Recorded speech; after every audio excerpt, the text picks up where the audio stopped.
Hello and welcome to the debate. I'm your host Maqbool with you at PTV World. In today's show, we're going to be taking a look at two important stories. The first is going to be what has been going on in the country, particularly in terms of the law and order situation and the threat to the country's interests. This is, of course, something that has been noticed by different segments coming in from the political domains and others as well.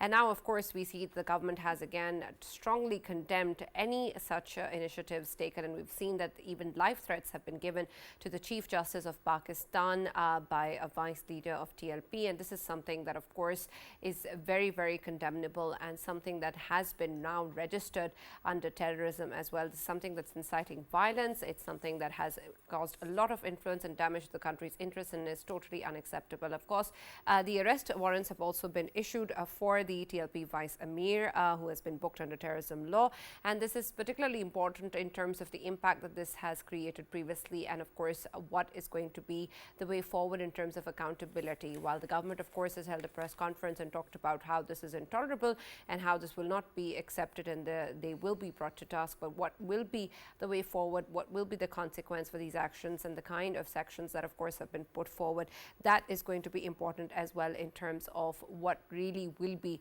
the accountability for such segments and such party workers. So we're going to be seeing that in our first segment in terms of what this means and what actions will the government be taking in this regard and what sort of legal avenues then are provided forward when somebody is booked under the terrorism law.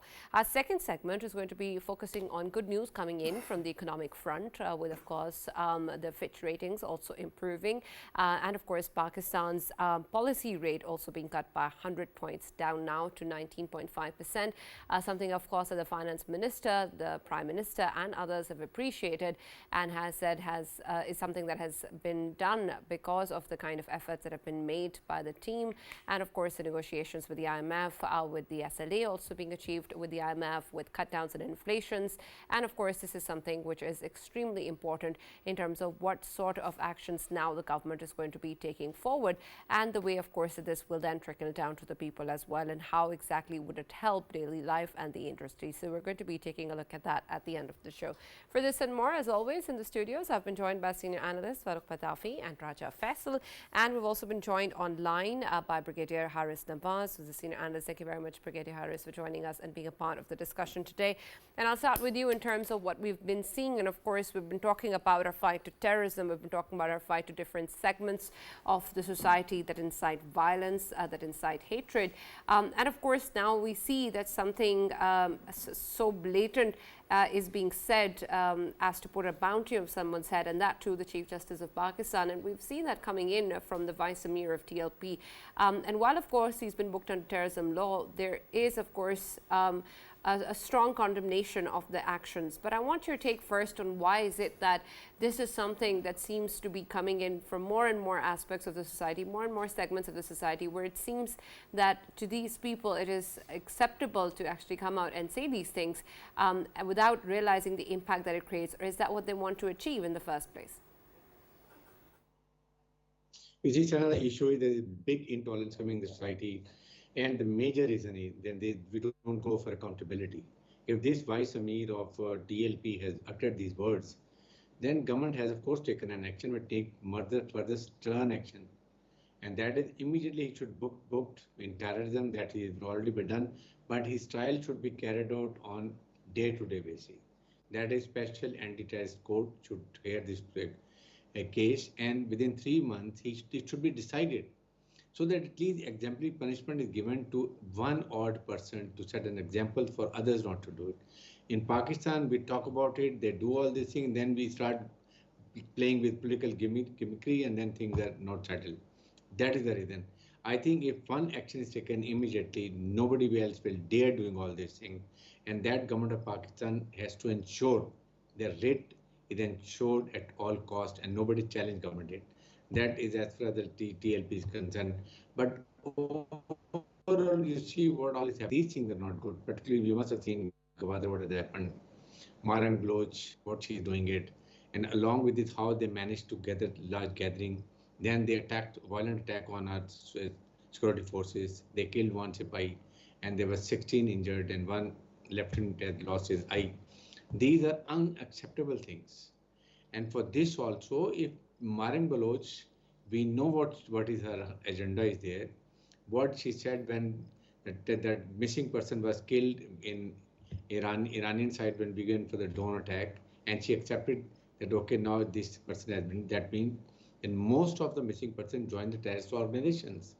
They are either in the BLA, BLF, then Majid Brigade. They're all there, and with the consent of parents and with the also these organizations, and they're shown as missing person. So our courts have to be very clear about it, what we have to deal with it. Likewise, when Gwadar Port Authority, you remember, there was one terrorist killed, and then his sister, she claimed the body, and that he was also counted in a missing person. So there's numerous examples now, and that is done deliberately to malign Pakistan, to defame Pakistan military forces and armed forces, and that should be unacceptable. I think with this incident what happened, if we take stern action against Maran Bloch and his associates, then things can be settled. And the issue is political side is one side, but we have to, as they violate the rules of the state of Pakistan, then they have to deal fairly. And I think in that context, I feel within 3-4 days, she should be booked in anti-terrorist court against murder charges of that Sipahi and assaulting on 16 persons who have been injured. Then things are going to settle. We have to very strict now. The time has gone for political gimmickries, and we feel that they're going to political issues. Not at all. Now, these things should not be happening, and we don't accept it. This is what is the answer, I feel, particularly in these present environments. Right, absolutely. And Faisal, I want your perspective also because, of course, we've talked about such rhetoric in the past as well, and we've talked about people of influence talking about taking actions from the public, asking them to come out of the streets. And then, of course, now it seems that many lines have been crossed. But I want your take then, especially in terms of what Brigadier Saab was saying, the kind of quick action that needs to be taken in terms of the investigation, in terms of actually providing justice, because it seems in a lot of ways, while an action is taken quickly in the aftermath of something that is being said or done, the accountability still remains. Do you think that in this case it will be different? Yeah, Sana, obviously if we, if we look at the statements coming out of especially TLP, I mean the TLP in the guise of being a political party, it is carrying out all of these hate mongerings and of course incitement to violence. TLP is known for since many years, and this is the first time, and I am sure this won't be the last time, because the kind of statement which we saw that came from Vice Amir, that Peer Saab from Chakwal, he actually gave that statement, and that statement, when it was shared by one of the prominent journalists from Chakwal itself, Nabil Dhakku. Nabil Dhakku is known to be an inspiration for the journalism students from Chakwal. I mean, he's considered as a top journalist from Chakwal itself, and he has a following of thousands of people who follow him, and even he is getting threats. I mean, there was another statement which was shared on social media related to this, that whoever shared this video on social mediums, that was Nabil Dhakku, and his name was taken in there, and it was said that Nabil Dhakku has been siding with this particular group of course Ahmadis or Qadianis, and he has been siding with them. He's not siding with them, but he is someone who just wants peace within the society, and he just hailed, raised this issue that this needs to be looked after before an incident takes place in Chakwal itself. So when he actually highlighted these statements, even he is getting threats from the very TLP people. So it is becoming a normal thing for TLP to, of course, coming up with these kind of statements. In past, we saw that they have been, coming up with these kind of statements, and one of the governors from Punjab itself, I mean, he got martyred. The only reason behind it was that at that time, the same mindset actually ignited it, and we saw that the top position in a province, governor of the province, he was targeted. So I think this is the time. TLP not shouldn't be taken sort of normally. It is a political party, and I think the ECP should take notice of it as well. And these very people, especially the ones who are coming up with these kind of statements, they should be taken to task, and they should be, of course, forced to submit to the writ of the law. And writ of the law should, of course, be maintained in Chakwal as well, and be maintained in all over Pakistan, because we know that very recently, I mean, we have been seeing these hate-filled sort of incidents taking place in Sawar, taking place in Sialkot and elsewhere, and the reason behind it is that this particular mindset is not being taken care of. And I think it's a good step by the government that they are taking it seriously at the early hour. And to me, I think it should be resolved as soon as possible before the actual incidents which they keep on highlighting that they want to do that takes place. But actually what I want to understand is how we'll go about that. And Farrukh, I want your perspective on that. While we of course say that they need to be brought to task, and there needs to be quick action, and there needs to be accountability and justice, and I understand that it's booked under terrorism law and we have ways to expedite the process, but how exactly will this be conducted, especially given the fact that there may be many such examples as well. We've seen a lot of the workers, even in this case, that have been part of the FIR. How exactly will that be established? How exactly will that take place where we see justice being done? We still have last year's May 9th records as well. Many of those elements still remain. And while, of course, this may be different in one aspect or the other, but what exactly will be the way forward that leads to quick accountability, and how quick are we even talking about? Right, Sana, thank you very much for the question. I think first of all, one has to remind everybody that whatever was said, and after that we saw the consequences that this man was arrested.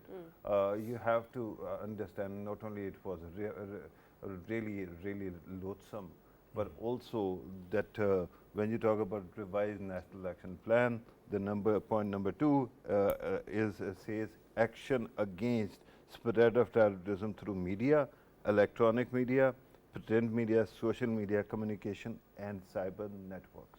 So it is a classic example of that. You use all the means possible to threaten the state institutions, and you threaten individuals, and because of that there is a chilling effect. Now, frankly, I've actually known all sorts. I've known this sort as well. I've known jihadi types as well. So my humble submission is that usually what is happening is that there is a radicalism loop in the society. And how did it get created? For example, Donald Trump in America, or Narendra Modi in India, or Netanyahu in Israel, none of them actually would really enjoy hurting people, right? But then there is certain avenue of going there, a place where nobody has gone before. And because of that, what happens? Not only you actually cross a barrier, but because it all gives you the certain people, you appeal to their baser instincts. It keeps on, giving you the law of increasing returns. Every time you cross such a boundary, there are people who will be put off, but there are many who will rally with you. And because of that, there is a new norm that is created. With that kind of a situation, it is always difficult to put these genies back into bottle. For example, you rightly pointed out that look at what PTI did on May 9th, and the government has been, the state of Pakistan has been struggling to find a solution to that. But let me remind you that before that was even true, during PTI's own time, there was a hectic effort to ban TLP. And that did not actually pan out either. It is still a reality, it is still a force. Now, my concern, Sana, is that whatever solutions that you have to find will have to be long-term solutions, not short-term. I give you an example. Every organization that the state or government actually tries to contest these days is someone they have patronized in the past. For example, TLP actually comes from Barelvi Maktaba Fikr or School of Thought. And I remember those, debates back in General Musharraf's time when, the country was fighting terrorism, that if you want to actually keep the terrorists and their maslak at bay, you'll have to actually weaponize or empower this community. And that community actually served the whole purpose well, but then along came Salman Taseer's episode, and after that Mumtaz Qadri became a hero, and that is how TLP was born. And since then, all these problems keep on compounding. So whatever is happening, Balochistan, whatever is happening in Khyber Pakhtunkhwa, elsewhere, remember, if you want solutions, of course, there are certain aspects which are symptomatic but which are critical. You'll have to find a solution to that immediately as well. I'm not saying that if somebody is attacking you, you just actually pelt them with flowers. But what I'm saying is that then eventually you'll have to have a deep think how to actually find a solution which lasts. Because clearly, with all these divisions popping up, what is happening is the capacity of the state to enforce its debt continuously seems to be, I'm not saying that it is so, but seems to be going down. Why is it that TLP was banned but it is still an organization? Why is it that PTI felt so emboldened that it could attack the state? Why is it that whatever is happening in Balochistan, the people who are trying to take advantage of all the atmospherics become heroes and state ends up being, on the wrong side of the narrative internationally? So you have to find, and that's why I will go back to what Hazarabani had said, one of the Chief Justices had said in the past, that you need a national dialogue. And it will have to be a comprehensive one. Without that, and between institutions also. Remember, army is now, although it is not supposed to be an institution, it is part of the executive. It is not a branch of government, right? But even then, it is a very important one because it has played such an important part. Your intelligence agencies, your religious seminaries, your judiciary, your lawyers community, your media, your alternative media, all will have to come together and find a way forward. Without that, what we are doing is, we are repeating the same thing, finding short-term answers for long-term problems. And every time that the current crisis is over, we find out that our created solution has started creating problems. Absolutely. And Brigadier Haris, this is important because when we talk about the kind of engagement we have and how we deal with such parties or such elements, it's important that it is also it's also looked at as the same strategy, and it's also understood by people at large. Because of course, while we talk about the kind of efforts that are being done in particular for specific actions taken, there is of course a lot of condemnation. There is of course a very clear stance on the matter. But at the same time, we've also seen there were negotiations with the TLP, and albeit on other matters, but there is an engagement similarly with other elements in the political domain as well. How do you reconcile the two, and how do you move forward in order to ensure that there is accountability with the elements involved and there is also engagement if it's necessary? Sana, I've been always harping in all TV discussion, even in your program, that we need to go immediately for national dialogue. Now, you see, 2014, when the APS children was attacked, you see, situation was still not bad. Now it has worsened. It is going down the drain. Things getting out of control. I don't know why the government is delaying for this. Immediately call, whether PTA comes, doesn't come, at least call all other parties and sit down. There are rules, regulations, everything is there. Only we need to implement it. And if once again we sit down all these political parties and they frame at certain points and they be very clear what action will be taken in case of dharna when you stop movement of all citizens, then such statements coming up like killing Chief Justice of Pakistan and nothing is happening. Even for the Mariam Gloge, she has been telling a lie that they were missing person, but then it was proved that she was leveling false allegation on security forces. Nothing has happened. What is going to happen now in Gwadar? What has happened? So frame a rule and then very strict, and also lay that all special anti-terrorist courts will take 2 to 3 months to finalize. Need be, please have special military courts for 1 or 2 years. And don't go for lip service, then train anti-terrorist courts to learn all these things. And for security, you can hold these courts in military cantonments. Don't expose their names, but find a Right, solution. but Brigadier Harris, do you think that we can actually achieve that, especially given the nuances involved if we talk about digital terrorism or others? Will that be possible in the timeline that you mentioned? It is everything is possible. We mean business, and we have a political will, mental resolve. The only thing is when we are already mired in difficult time, the country is really in shambles. There is no unity. Everybody is falling prey to different propagandas. What is happening in Balochistan, the Gawada, it was all malicious propaganda. Then they're showing the doctored pictures, different pictures, old pictures. They're showing that this is what has happened, and security forces are done in Gawada. So there should be some punishment. Rules are there, laws are there, but then they have to be implemented, and then courts all have to be on one grid. Unless these courts are not with us, nothing can happen. That's what I say. Chief Justice of Pakistan has to be on board for all these speedy trials. Only then thing will happen. You see, now we can't, we have no chance lenient. Please enforce all the things which are already laid out. Rules are there, business is there. The only thing is implementation. Nobody should dare challenge the rate of the government. That should be thumb rule.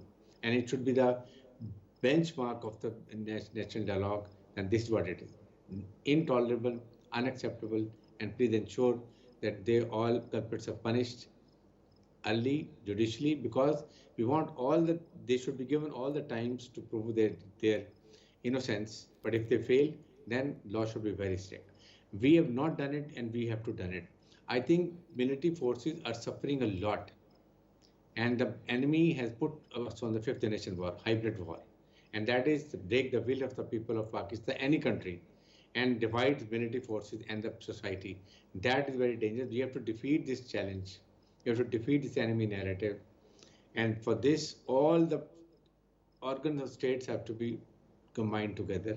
Last time also we discussed, it has to be a society, it has to be all organizations, institutions, security forces, people of Pakistan, and judiciary. We are still not united. For this, we have to face with unity of force. Pakistan first, no tolerance. Pakistan hai to hum hai. That should be the slogan. I think this is what is matter. It's going to matter, and we all have to ensure it. There is no shortcut. Things are getting out of hand. Like by Pashtun, PTM, what they are doing it, and nothing has happened. We have got proofs. Nothing has happened because of political reasons. Like as Mariam Bloch, who doesn't know what she's playing the agenda? We all know it. Nothing is happening.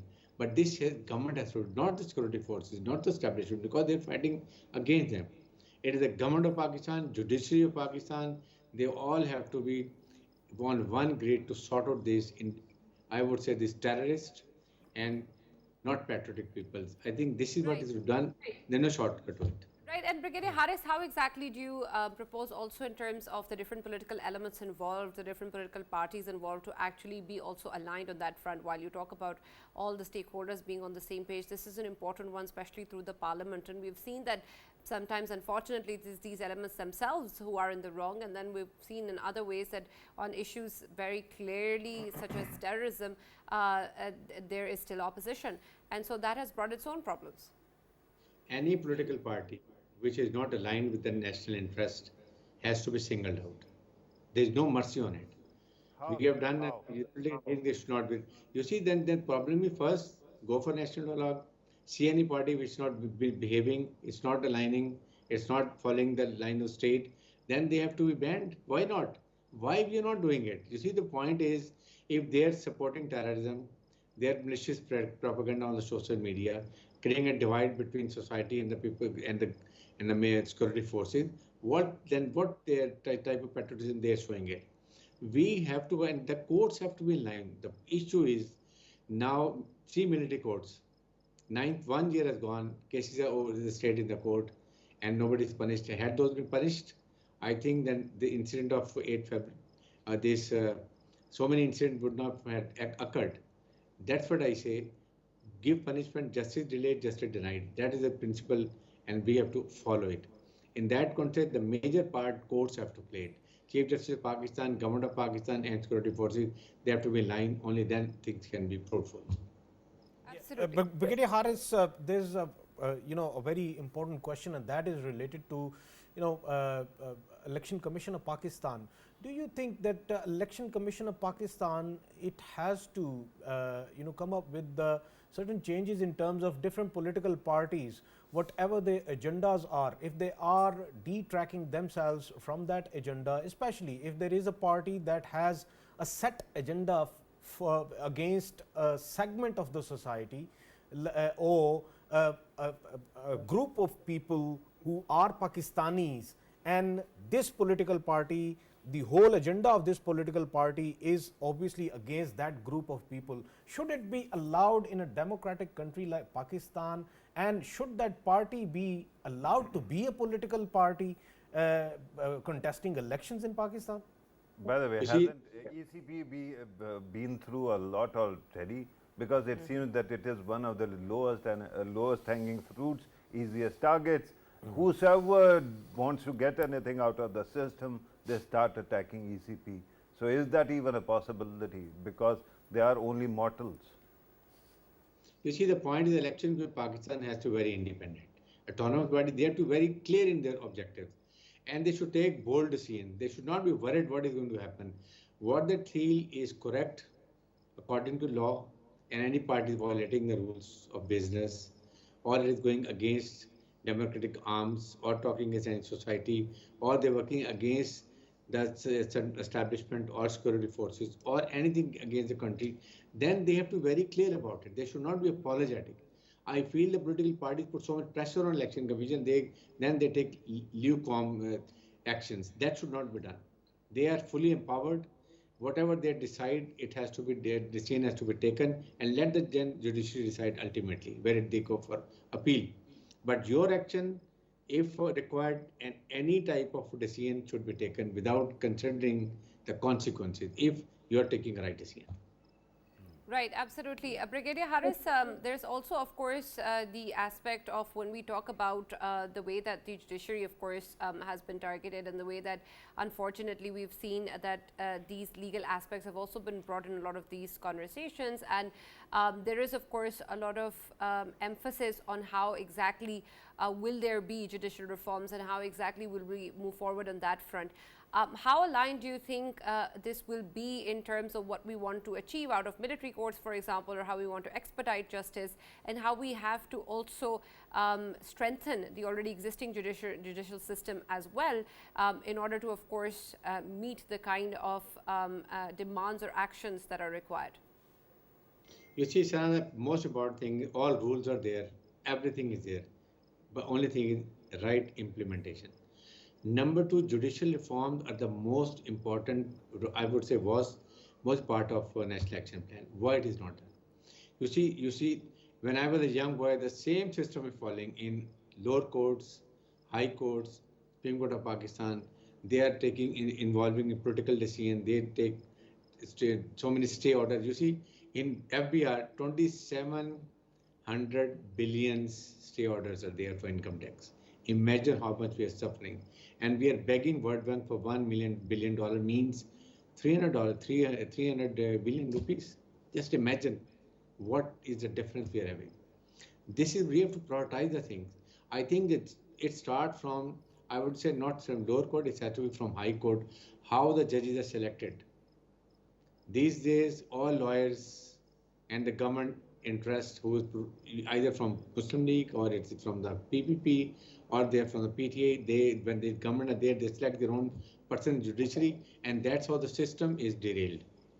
This is not required because judges are old lawyers and their colleagues are as a lawyer bench bar. This nexus is not there, it should not be there.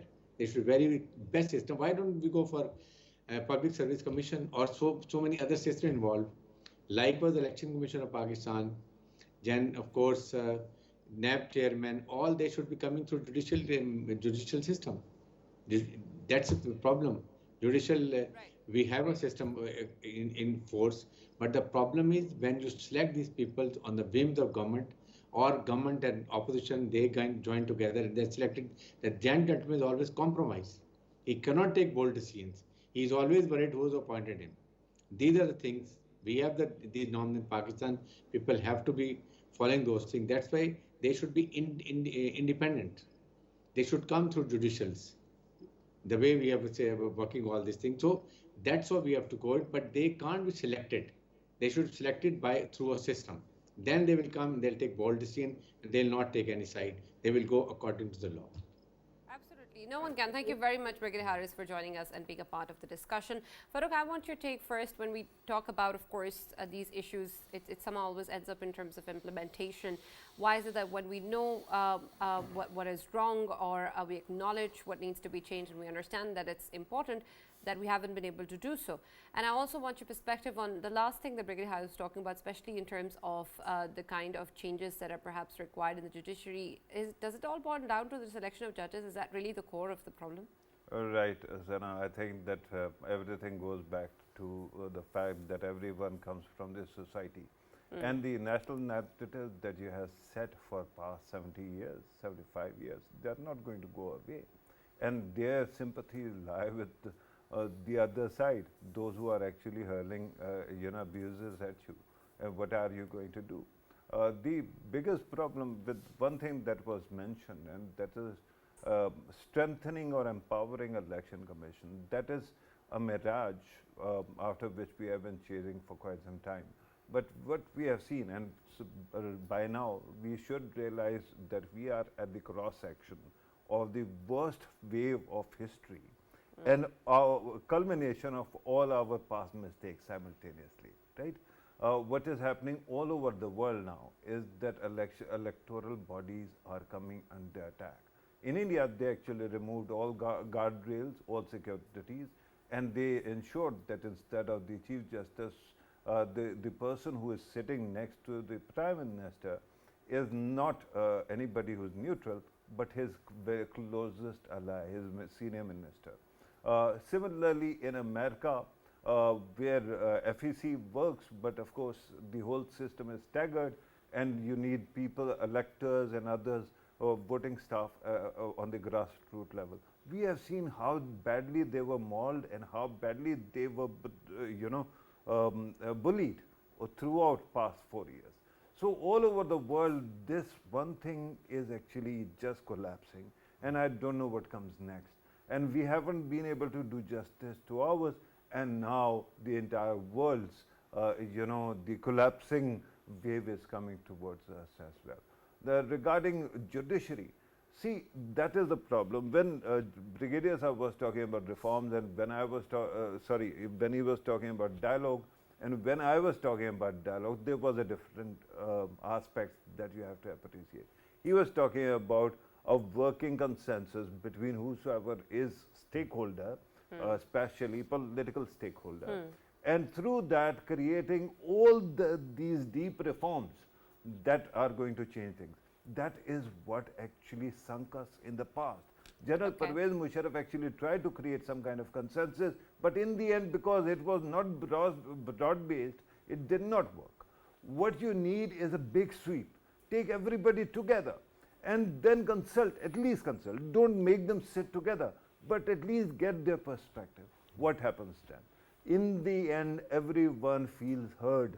And then, again, I keep on saying that if you want to change the climate of fear or anger, particularly our policies, you know how our enemy actually manipulates us. Anger should have nothing to do with policy.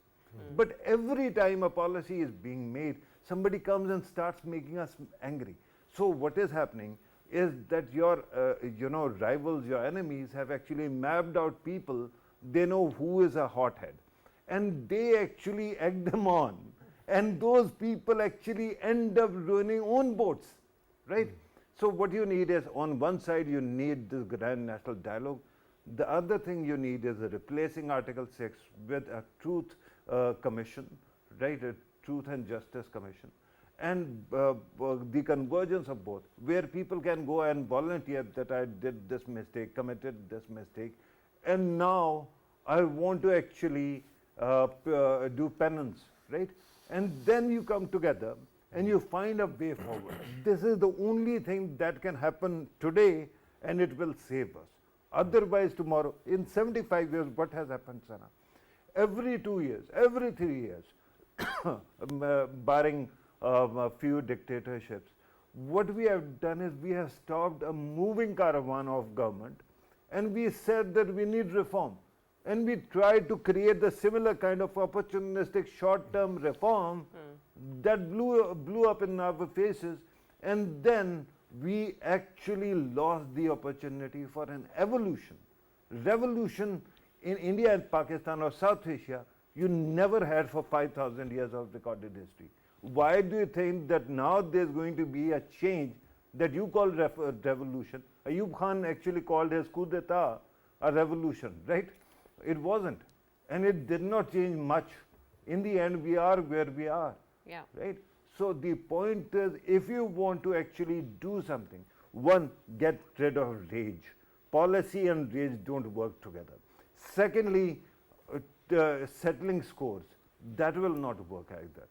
But then, of course, someone who is guilty, hold them to account, but then come together and have an institutional systemic dialogue. I understand how important that is, Farrukh, but it seems like it's too much to ask for, considering we haven't really seen that happening. And you earlier talked about the Election Commission being mere mortals, and we've seen that so many of the people in the past, we've seen them succumb to rage, we've seen them succumb to taking revenge. How do we overcome that then? Right. You know, it reminds me of one dialogue that was happening 20 years ago. And it was about election commission being empowered, the need for this institution to be empowered. I said that what are you going to do? Are you going to give them their own tanks and guns? Otherwise, how else? You know, the other party that comes is violent. TLP is violent, right? PTI was violent. Even other political parties also resorted to violence in the past. So what are you going to do?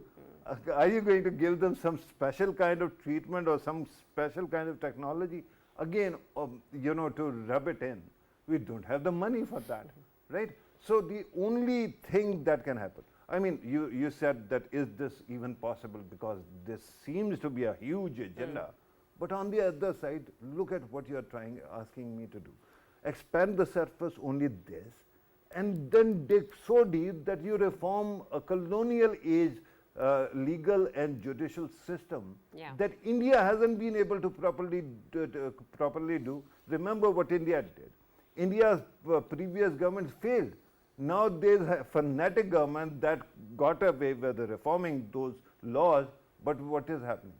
It is weaponizing their laws in the hands of their ruling elite. So tomorrow I am sure that this will happen here as well. But it will not be actually banning or getting rid of TLPs or whatever have you. It will be empowering their hands, because they will be empowered by them. So today you ask me to fight somebody. Tomorrow you actually make peace and empower them. And then I'm sitting here and I'm actually rationalizing them. Tell me where am I to go? Absolutely. That's all that we have time for our first segment, but we're going to quickly also talk about the economy and where we're headed, because that's good news coming in from that front. And of course, we have seen that the State Bank has also reduced the policy rate by 100 points. We're of course hoping that that would help with the current situation, especially in terms of attracting industry. And then of course, with reference to how it's been taken internationally as well, we saw the Fitch ratings also improve. And this is something that of course the Prime Minister lauded the Finance Ministry for as well. And Faisal, I'll start with you first.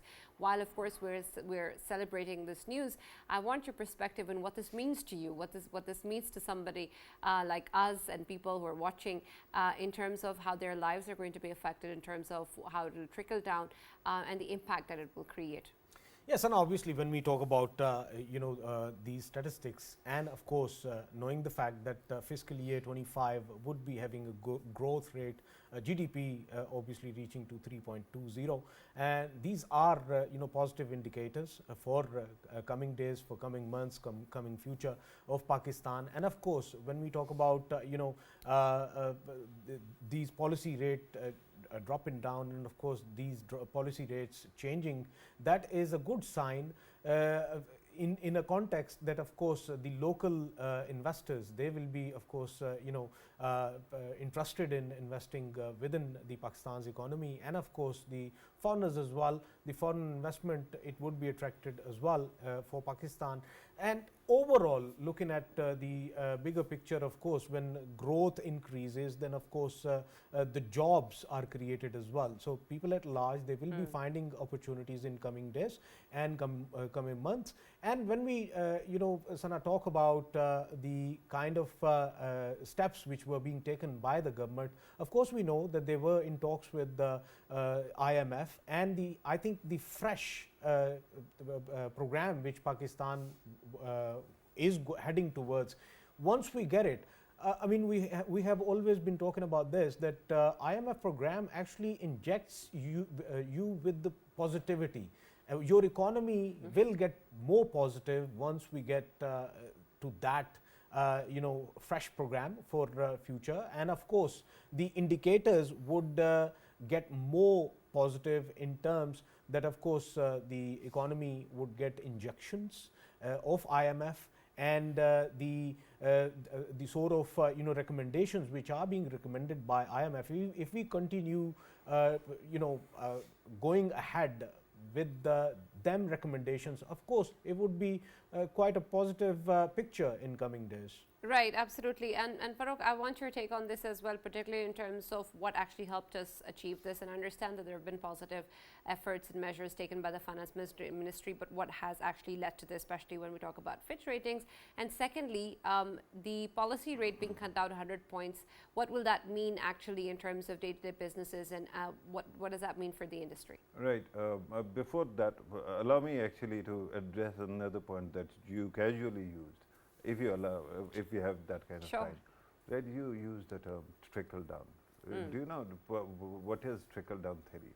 It is that when the rich is eating some kind of feast, when you throw away the bones, some poor chap can actually find those bones, and there must be some meat on it, and they can actually feast on it.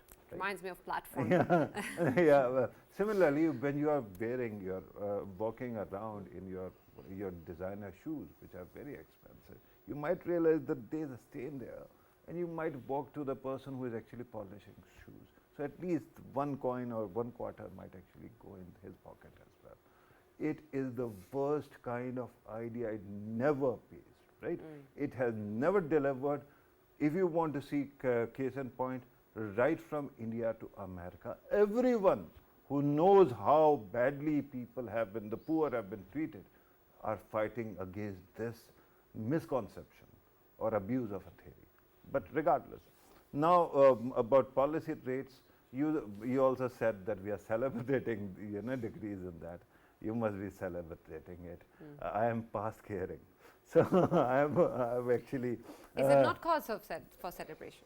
Yeah, it is a too small a decline, right? But regardless, even then, of course, it is going to stimulate economy, although it is still in a prohibitive, section. The first thing that you asked, how was it achieved? Well, one thing that finance minister actually pointed out, all this was happening because the country had current account deficit in the past, and the government has actually, with hard work, brought it down. Because of that, your currency has stabilized. Because of that, the flight of dollar stops, and when that happens, then you have, the ability to take risk. And then, of course, technically, at least theoretically, the inflation is supposed to be going down as well. So if that is true, at least PBS actually tells me that core inflation is going down. So if that is happening, then of course you can afford this also. But my humble summation is, if past 7-8 years are any guidance or guide for us, we are sure that high policy rate doesn't seem to curtail inflation, because there are many distortions. There are people who are actually stocking stuff, right? Their black marketing is also going on. There are so many other reasons why these things might be happening. So theoretically, bringing down this number actually gives people a stimulus to not stash money but to invest. But even then, if you're getting 19.5% profit on your investment in savings, why would you invest in a market where you're going to get a return of 7% or 8%, right? So that also kind of does away with the idea of the good growth of GDP. But I think we are in such an uncharted waters, because I haven't seen inflation in my entire life, and I have lived long enough. I have started graying my hair because I can show them that I'm entitled to being a bitter old man, right? So I have never seen inflation going so high. I've never seen, you don't know what will hit you next. Because one day we are told that fuel is going to go down, and then electricity money amount goes up. Then that also is coming down a little bit, and then gas goes up. With all that kind of situation, and then multiple taxes, one says, okay, if my death is what you need, why don't you take my life now? I understand that, but we are, of course, moving in the positive direction. We hope we continue to do so, where you no longer say that, and we're actually, of course, feeling the impact of these changes. But thank you, Farrukh, and thank you, Faisal, for joining us in the debate. As always, that's all that we have time for. We'll now see you tomorrow.